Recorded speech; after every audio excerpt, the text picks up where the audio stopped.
Don't you just love the music we are playing this morning? Beautiful music. Oh, God, guys, welcome back to the show, MX24 TV AM Club. It's time for Motivation Monday, and I am very excited about this young man just sitting in front of me. He's clean, and when he entered, the aroma that entered his room, I was like, yeah. When you spell money, you spell money. Daniel ODONKOR, I beg your pardon. Daniel ODONKOR is CEO of Chased Shoes. So, Daniel, I was saying that a couple of months ago, I was there when I got a delivery. I got a package, beautiful package from my good friend Nafi. And I opened it, there was this lovely shoe with Chased written on it. I thought it was a foreign shoe. I was like, oh, why would she go all the way to, she said, no, Godwin, that's my brother. He makes it in Ghana. I was like, you're joking. This is made in Ghana. Beautiful, beautiful stuff, I must say. And I'm super excited to meet you, the face behind the brand. Chased Shoes. Yes. Premium handmade leather products. Yes. In Ghana. Yes, here in Splendid. Ghana. Thank you. Then let me get to know you more. All right. Where do we start off with? First of all, Happy New Year. It's in order, isn't it? Yeah, Happy New Year to you too. How's business going? It's good. It's good. I mean, the year's just, we just exited the 90 days from January. So the year's, sort of now taking off for every business person, I would say. It's been good so far. Splendid. Yeah. And well, you know what? It started off with Chase Shoes, and that's what I know. So I know that, this is someone who makes premium handmade leather shoes in Ghana. Yeah. And then I saw that you have socks as well, and then other products are coming up. I was like, okay. So it's not just the leather products, there's also other initiatives. Well, so last year, my team and I were just brainstorming. Then, we're like, we need to add something. I mean, we have plans of adding other products, but we decided to, at least introduce them in bits. So we're like, why not socks? So we introduced the socks, and it's doing amazingly well. Right. Let's start off with your origins, perhaps. Okay. I'm looking at this young man and I'm asking, well, people are going to medicine, people are studying law. I mean, you could be studying any of these things right now, but what led you into making shoes or other products? Okay. So the business started off as a student business. I started when I was in KNUST way back in, I'd say, 2011. So along the line, I was a construction management student. Then I realized that I felt, a bit lost in a class, because initially I wanted to become an architect. So I started, selling stuff on campus. I started off printing Christian inscribed T-shirts, and I was selling to people in my class, in my church. Then I saw the opportunity to make shoes, and I just, went all out for it. So initially it was T-shirts, clothes and shoes. But, I realized that in terms of business, the shoes made a lot of sense, Was it because it would profit you more? Yeah, I would say. So I just focused on the shoes. So professionally, I'm actually a building contractor. Interesting. So now it's like my profession has become more of like a side business, and then my side business has become your main business. Was there demand for it on campus at the time? Because people felt it couldn't be made, and I was doing it. Everyone was curious to know. So people started patronizing. I just made sure that I drummed it into the ears of people well before I left campus. So I think I started off when I was in third year. By the time I was in my final year, I was awarded the best student entrepreneur, because I really went all out. Even though I was in a construction class, and because of all of that, people felt that this is something amazing that we need to support. So right from campus, I came back home. I was in Kumasi. I came back home to Accra, and I took off right after national service. Somebody's probably wondering, how did he do it? Because we like to learn and take cues from you. So I'm thinking, now Kumasi is one of the areas we know to be very, very prominent when it comes to crafts. Yeah. Yes, crafts, these leather crafts and all that, making shoes especially. Yeah. I remember back in the days when you see something made in Kumasi, you say, oh, yeah. Yeah, Was there any inspiration from Kumasi because you were there and in school at the time, you saw how the craft was over there and you thought that you could capitalize on it? Well, so how the whole shoe thing started was, so next to my hostel, there were these cobblers making slippers. So at the time, I usually, will change. I don't know if you used to wear plimsolls. Yes, plimsolls, yeah. Yes. So I would usually change a plimsoll every semester, and it was, as a student, it was draining on my pocket. Yeah. So I asked them whether they could make shoes, and they started giving me stories and stuff like that. So I went on YouTube, and I realized that there are actually steps in making shoes, and I wouldn't say simple, but Well, they're making it look simple. It's doable. So at the time, the only valuable asset that I had was my laptop. So I sold it to my roommate. Listen, it wasn't I had one CD and a cup of rice and laptop, eh? Yeah, Okay. yeah. So I sold my laptop for 600 CDs at the time. And then, I just went all out. Went into a Doom, Central Market, asking, inquiring, I got leather, and then I came up with my first design. That used to be our bestseller for a really long time until another product took over. So I came up with that. We tried, 1, 2, 3. It wasn't working, but eventually we got it right, and then I got my first pair. And the first pair, my cousin took it. Yeah. What level was this? I think I was still in my third year. In your third year? I was in my third year. So doing this and balancing this, and did it affect your academics in any way? It didn't. It didn't because the principle that I was applying was, when it comes to study, I'll study like that is all I'm doing. And when it comes to working on my business, I'll do it like that's all I came here to do. So I was pretty young at the time, and I had a lot of time on my hands. Look, Daniel, let me ask you. So you started off this. Did you do it alone, or did you have people in your corner? You had people you're starting off with. So I told you initially I started, printing T-shirts. Yes. So when it came to the T-shirts, I had partnered with someone from the graphics department or department, But when I introduced introduced the shoes, he later backed down. So it was just me. Right. So from the 600 CDs laptop sale, I put everything into it.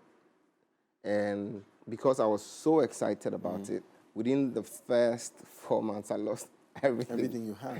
I lost everything. Then I started again from my pocket money. So what I would do is, because I had already sold some to other people, I have one, on. I take half payment. I go and buy my materials. I take it to my, my guys, my shoemakers. We brainstorm on how to make it.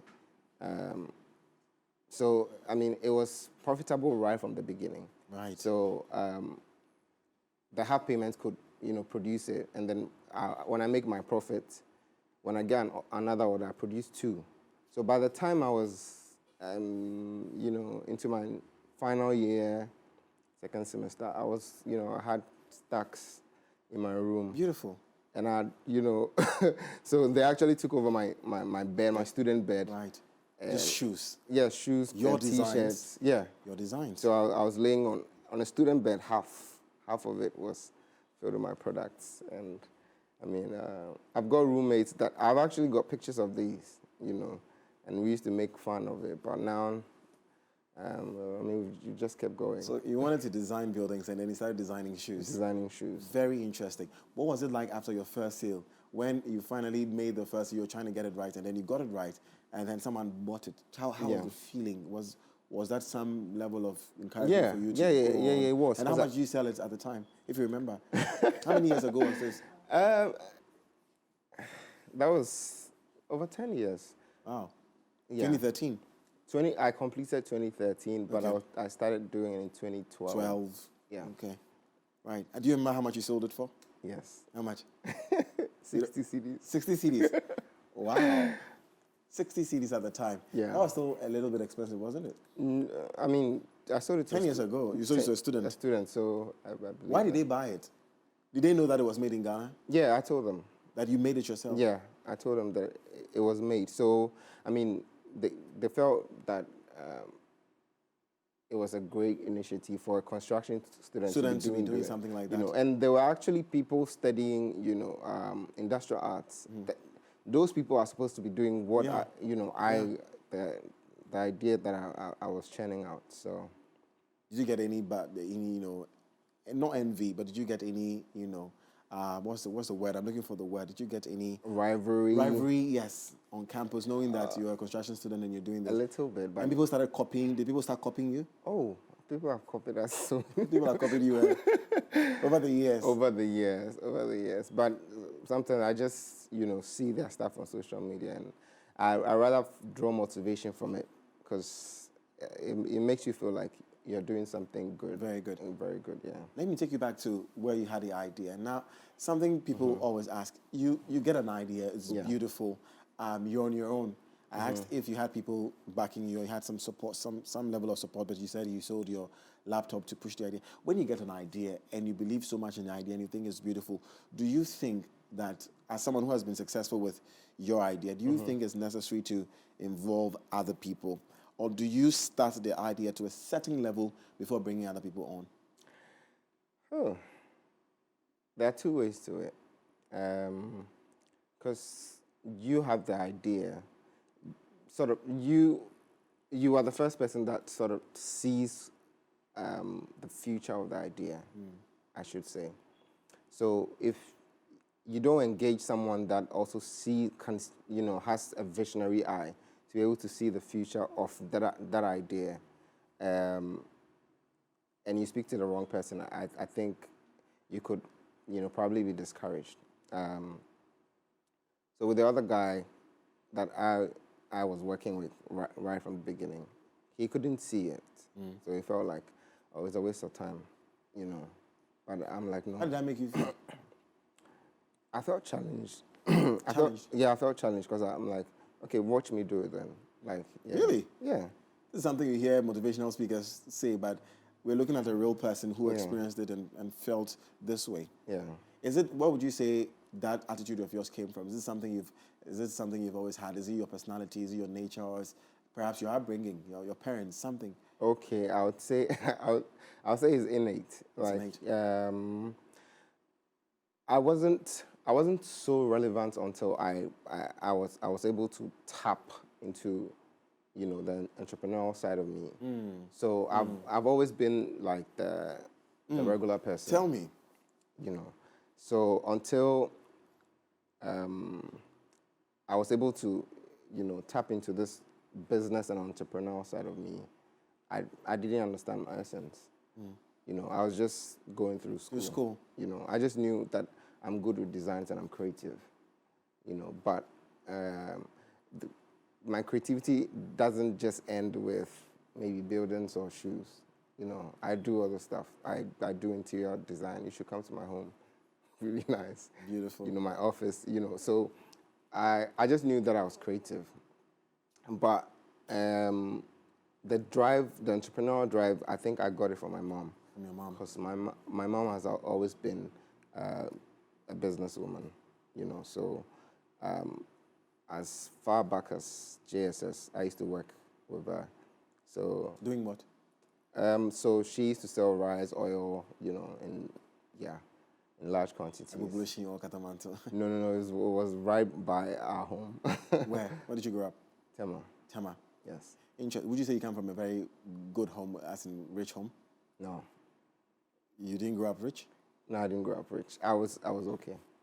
What is okay? I mean, being able to at least have two 2 square meals a day. I was never kicked out of school for school fees or anything of the sort. You have siblings? Yeah, I do. How many? 2. 2. Yes. Are you the first? I'm the second. You're the second, so you're in between. I'm in between. A boy, a male or female? Oh, so the eldest is a female, and the youngest is a male. Interesting. Did you bully your brother growing up? Never. At all? At all. Are they entrepreneurs too? My younger brother, I put him along with me. So he works with me now. He's head of operations. Head of operations? Your sister is not, she's doing something else. She's also entrepreneurial. She's into, beauty therapy, You're massage selling her and all now. of that. We want to sell her too. That's good. Yeah. I like what you said. So you weren't relevant until, so there was a desire. You knew, you had knowledge of your abilities. Yes. And your capabilities. You knew that there was something you could do. But until you put it to work, until you explored, until you sold your laptop, until you pushed yourself to try it out, you didn't see your relevance. You just thought, I'm going to church, I'm going to school, I'm doing my own thing. Yeah. And so you see success after all of this, and it pushes you to do more, isn't it? Yeah. And that's why we are seeing other products coming from Chaste shoes. Why did you choose the name Chaste? So because I started selling Christian stuff, inscribed T-shirts, so I just wanted a name that can easily depict what I'm doing. So chaste is coined from the word chastity, so something holy or something distinct. Yeah. So, when people ask me, I just tell you that I just ensure that our products stand out for themselves. So, I didn't want to switch brand names, all of that now. It's long. Just make sure you're churning out good products. I'm already inspired. Is the word chaste or chaste? Chaste. Chaste, not chaste, right? No, Some people say chaste. chaste. Chaste. And I see your logo. Is that the crown or thorn on Jesus' head? Oh, that's my mentality. No. So, they're supposed to be like, floral, like olives. Olives. Yeah. Beautiful. In the form of a C. Yeah. That's my logo. Did you come up with the logo? I mean, you're a designer. Yeah, I did. You thought that using olives would also represent chastity and all that. Yeah. May I look at what this is, please? All right. So that's actually our new product. That's the socks. So you can actually open it. So I can show it to the camera. Yeah. I can open it? Okay. Yeah. This is, oh, look at that. Yeah. I can already see the quality of the socks without even touching it. Look at that. Chaste socks. Yeah. Let me show you to the camera. Now, this is really, really lovely. Very lovely. Yeah. So I actually brought that for you. Oh, thank you very much, Daniel. Yeah. I like black sauce. So, and what do you call it? What fabric is this? So this is a mixture of cotton and polyester. Polyester. I like the texture. Yeah. It's good. This is really good. Daniel. And they're made here. They're made in Ghana. Yes. Are they expensive? Oh, there are 3. Shall I have 3 new socks? Thank you. Look at this. This is So also you can really, actually really rock this with your sneakers. Yeah. I'm certainly wearing this on Wednesday with one of my sneakers. But when I'm going to the gym, I'm going to show it off. Sure. Okay, this is beautiful. How affordable are these?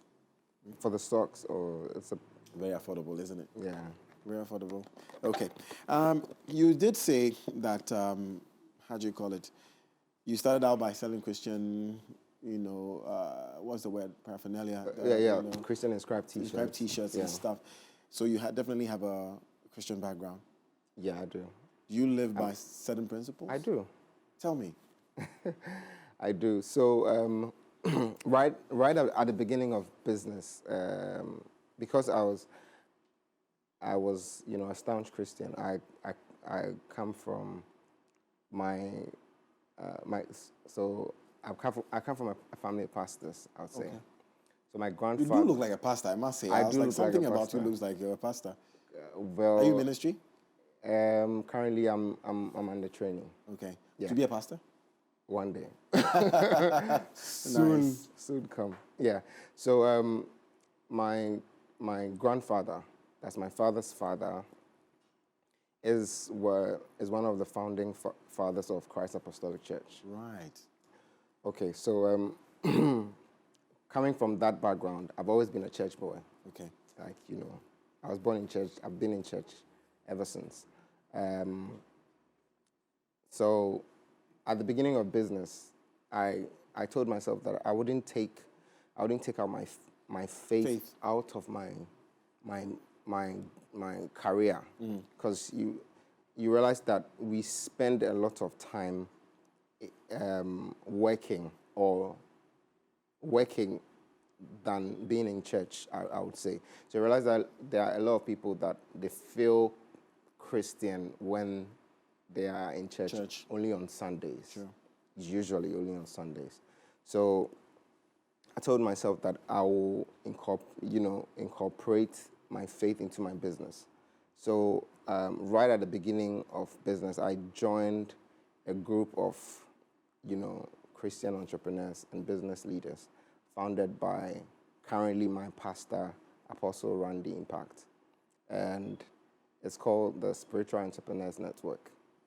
So what we were basically doing there was he was teaching us how to apply Christian principles in business. And that is what I've been doing. And if I've been doing this for 10 years and these principles do not work, I should be out of business by now. So you believe mentorship is important even in to the success of a business? Yes, it does. Mentorship. It does. And faith. You believe faith is important to the success of a business? Business itself, is too strong a tool in the hands of someone that doesn't believe in God or a godless person. Okay. Business is too powerful for that.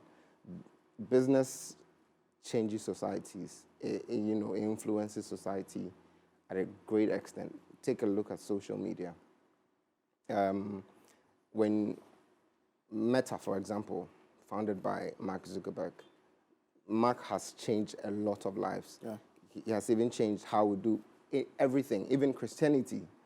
Every church. Well, Mark says he's an atheist. But I believe that he definitely applies certain principles. Jewish principles. I know he's Jewish. Yes. Probably applies certain Jewish principles in his business. Yeah. And Jewish people are not atheists. They are not. They are not. They believe in God. So there are certain, forget about the talk. There are people that, listen, you can't take certain principles out, But usually some of these principles sort of like counter what we are used to. In life, you probably be told you should save money, you should invest.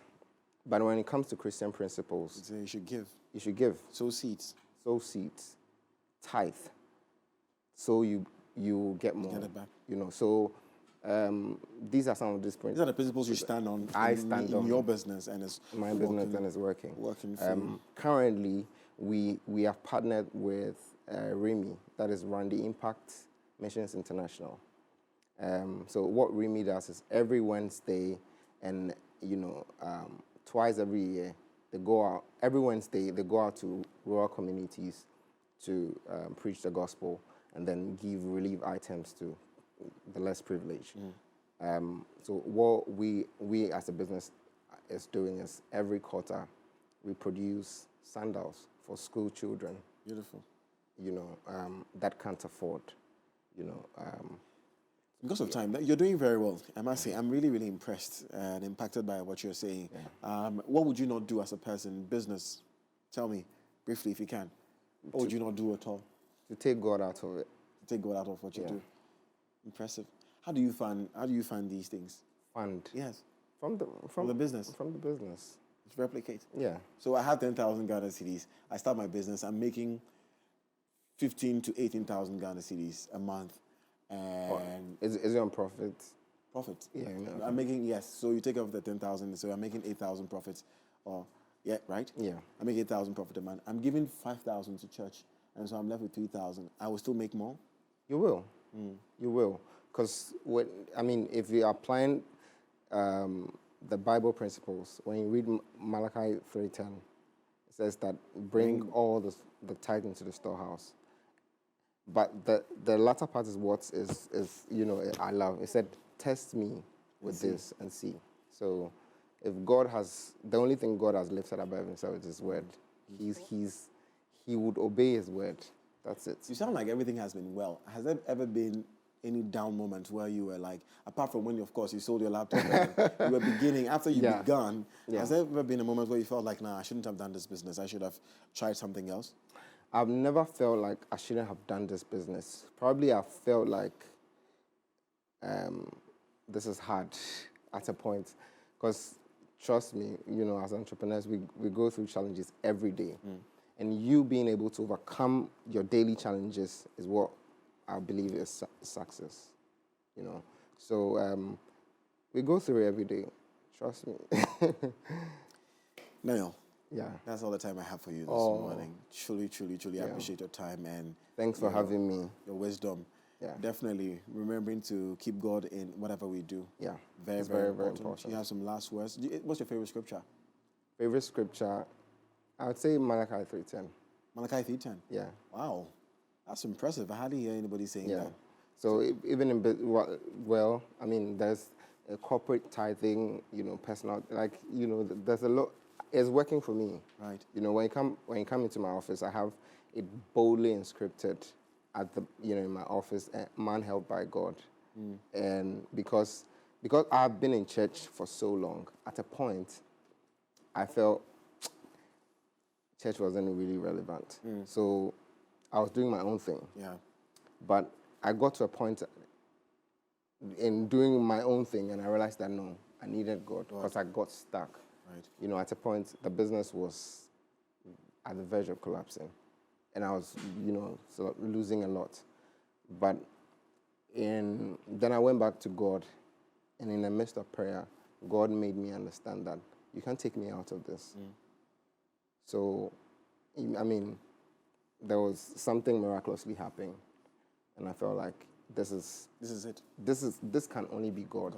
So if not for God, I mean, I wouldn't be who I am. Beautiful. Before we let you go, I'm right to think that you're married, right? Yeah, I am. How's it going? How long have you been married?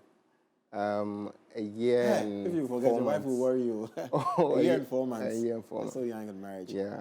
You think how important is marriage to business?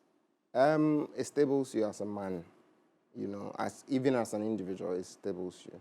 Yeah. And I have a son as well. Yeah. Shout outs to him. He's called Nathan. What's his name? Nathan.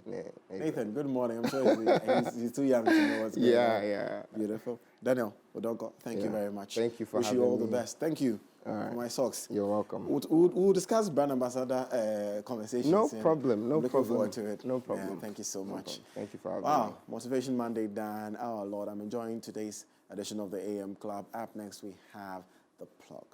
Stay.